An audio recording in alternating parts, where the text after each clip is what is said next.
นิทานเสียงบายคุณป้าเรื่องชายชรากับคนตัวจิ๋วการละครั้งหนึ่งนานมาแล้วมีชายชราคนหนึ่งอาศัยอยู่ในกระท่อมกลางป่าห่างออกมาจากหมู่บ้านเขาเป็นชายชราขี้หงุดหงิดทำให้คนในหมู่บ้านไม่ค่อยอยากยุ่งกับเขาเท่าใดนักทุกวัน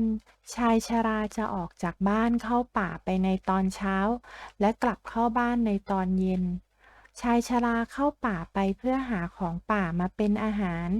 และในช่วงบ่ายเขาจะไปนั่งตกปลาอยู่ริมแม่น้ำจนกระทั่งพระอาทิตย์ใกล้ตกดินเขาจึงจะกลับบ้าน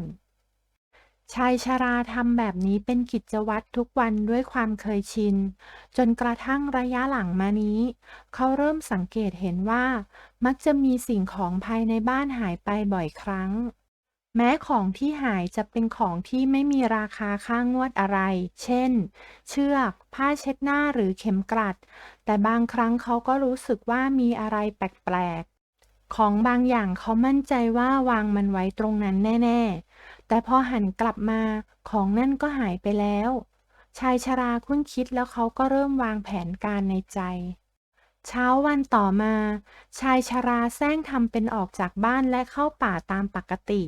แต่เมื่อเดินลับตัวบ้านแล้วเขาแอบย้อนกลับมาอีกทางแล้วซุ่มดูบ้านของเขาในพุ่มไม้ใกล้ๆชายชราเฝ้าดูอยู่พักใหญ่จนกระทั่งเขาได้ยินเสียงดังเหมือนมีของหล่นมาจากในบ้าน เขาค่อยๆย่องไปดูที่หน้าต่าง ในตอนแรกเขาไม่พบใครอยู่ในบ้านเลย เขากวาดสายตาไปทั่วจนกระทั่งเขามองเห็นเหยือกน้ำเดินได้เองอยู่บนโต๊ะอาหาร เขาขยี้ตาแล้วมองอีกครั้งเพราะคิดว่าตัวเองแก่แล้วเลยตาฝ้าฟางแต่เมื่อมองไปอีกครั้งเขาก็เห็นคนตัวจิ๋วที่มีความสูงไม่เท่าเหยือกด้วยซ้ำกำลังถือเหยือกเดินอยู่บนโต๊ะอาหาร นี่ระวังหน่อยสิ อย่าทำข้าวของในบ้านคุณตาเสียหายนะ มีเสียงเด็กผู้หญิงดังขึ้น ชายชราหันกลับไปมองตามเสียง เขาเห็นเด็กผู้หญิงตัวจิ๋วอีกคนกำลังเปิดกระปุกน้ำตาลบนโต๊ะแล้วตักน้ำตาลใส่ถุงใบจิ๋วอยู่ รู้แล้วน่าเราต้องเอาอะไรไปอีกนะ เกลือด้วยใช่ไหม เด็กชายตัวจิ๋วบ่นแล้วเปิดกระปุกเกลือตักใส่ถุงใบจิ๋วเช่นกัน แม่บอกให้ยืมเชือกไปด้วยนะ เราต้องซ่อมหลังคาบ้าน เด็กหญิงตัวจิ๋วบอก ชายชราค่อยๆย่องเข้าประตูด้านหลังบ้าน เขาย่องมายืนอยู่ด้านหลังเด็กตัวจิ๋วทั้งสองคน โดยที่ทั้งคู่ไม่ทันรู้ตัว จับได้แล้วเจ้าหัวขโมย ชายชราตวาดเสียงดังพลางคว้าไปจับเด็กชายตัวจิ๋วเอาไว้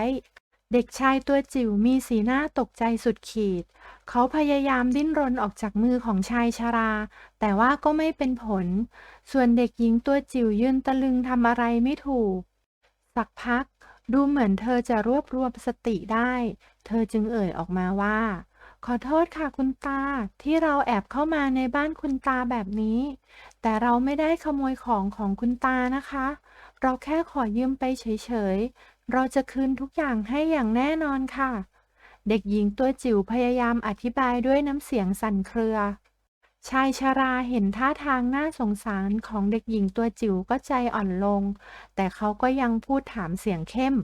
พวกเธอเป็นใคร ปล่อยฉันนะ ปล่อยสิ เด็กชายตัวจิ๋วที่อยู่ในมือเขาดิ้นรนและตะโกนร้องเสียงดัง ชายชราวางเด็กชายตัวจิ๋วไว้ใกล้กับเด็กหญิงตัวจิ๋ว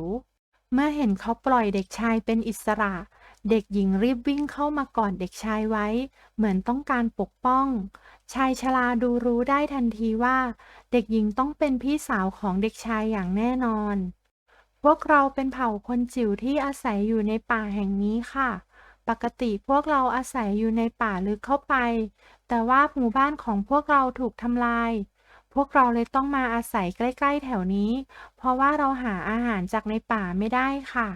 เด็กหญิงตัวจิ๋วอธิบายให้ชายชราฟังด้วยเสียงสะอื้น เอาละเอาละไม่ต้องร้องไห้กินนี่ก่อนแล้วเล่ามาให้ละเอียดสิชายชราพูดแล้วหยิบคุกกี้จากในโหลส่งให้สองพี่น้องเขายังรินนมใส่ถ้วยเล็กๆให้สองพี่น้องอีกด้วย เมื่อเด็กชายตัวจิ๋วได้คุกกี้เขากินอย่างอร่อยแล้วเริ่มเล่าให้ชายชราฟังว่าพวกเขาเป็นคนของหมู่บ้านเผ่าคนจิ๋วที่อาศัยอยู่รวมกันในป่าลึกปกติพวกเขาจะซ่อนตัวและไม่ออกมาจากป่าแต่ว่าวันหนึ่งมีคนจากในหมู่บ้านของชายชราเข้าไปตัดต้นไม้ในป่าจำนวนมากนอกจากจะทำลายหมู่บ้านที่พวกเขาอยู่แล้ว ยังทำให้พวกเขาหาอาหารลำบาก คนในหมู่บ้านคนจิ๋วกระจัดกระจายไปคนละทิศละทาง ครอบครัวของเขามาอาศัยอยู่ในโพรงไม้ไม่ไกลจากบ้านชายชรา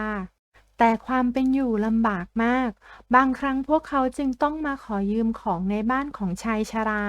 แต่เขารับปากว่าจะคืนของที่ยืมไปทั้งหมดอย่างแน่นอน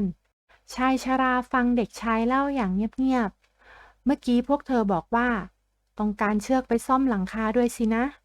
เขาบอกแล้วเดินไปเปิดประตูห้องหนึ่งเพื่อไปหยิบเชือก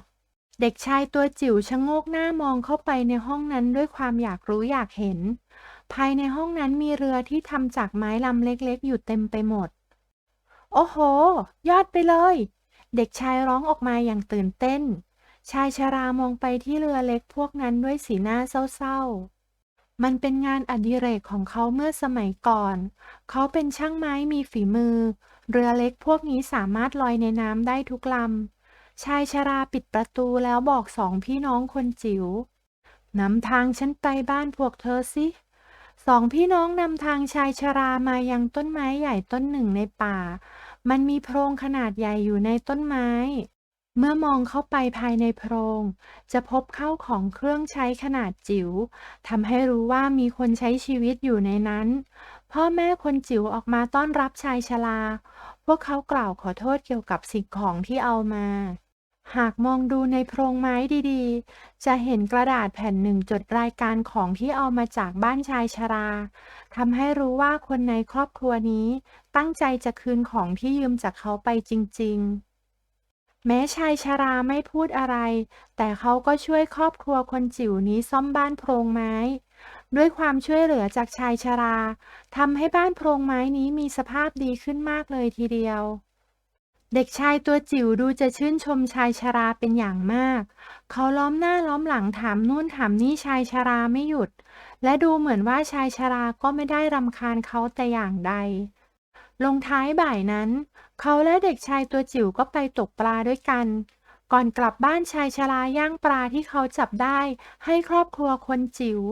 ทำให้เย็นนั้นพวกเขามีอาหารมื้อใหญ่ที่อุดมสมบูรณ์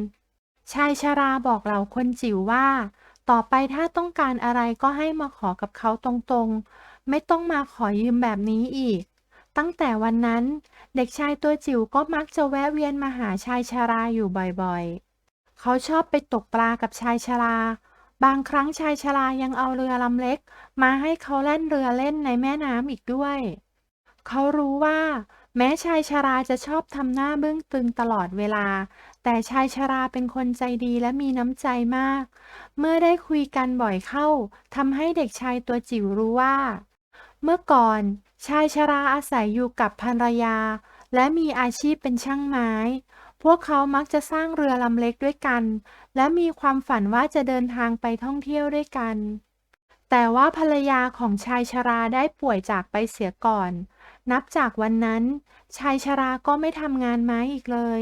เด็กชายคิดในใจว่าเขาอยากจะทำอะไรให้ชายชราได้รู้สึกมีความสุขบ้างเขานึกไปถึงผลไม้ป่าหายากต้นหนึ่งที่เขาเห็นในป่ามันเป็นผลไม้รสอร่อยที่หลายสิบปีจะออกผลสักครั้งพรุ่งนี้เขาจะไปเก็บผลไม้นั่นมาให้ชายชรา หลังได้กินมันแล้วชายชราต้องมีความสุขอย่างแน่นอนเด็กชายตัวจิ๋วคิดวางแผนอยู่ในใจพลางยิ้มไปด้วยวันต่อมาขณะที่ชายชรากำลังตกปลาอยู่นั่นเองเด็กหญิงตัวจิ๋ววิ่งกระหืดกระหอบมาหาชายชราแล้วบอกเขาว่าน้องชายของเธอโดนคนในหมู่บ้านจับตัวไปเมื่อเช้าเธอและน้องชายจะไปเก็บผลไม้มาเป็นของขวัญให้ชายชราแต่ไม่ระวัง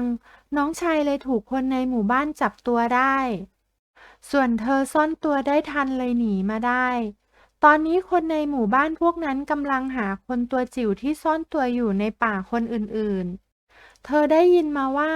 พวกเขาจะเอาคนตัวจิ๋วไปขายให้เศรษฐีในเมืองที่ชอบเลี้ยงสัตว์แปลกๆเธอเล่าไปพลางร้องไห้ไป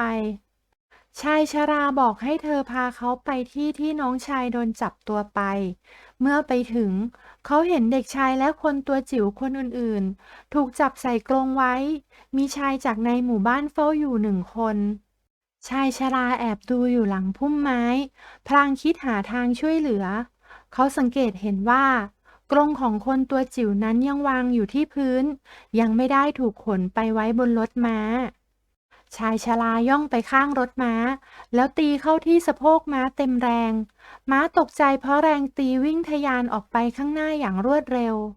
ชายเฝ้ารถม้ารีบวิ่งตามรถม้าไปในทันทีเขาลืมเรื่องกรงของคนจิ๋วไปเสียสนิทชายชราได้โอกาสรีบคว้ากรงของคนจิ๋ว แล้ววิ่งกลับไปที่บ้านของเขาทันที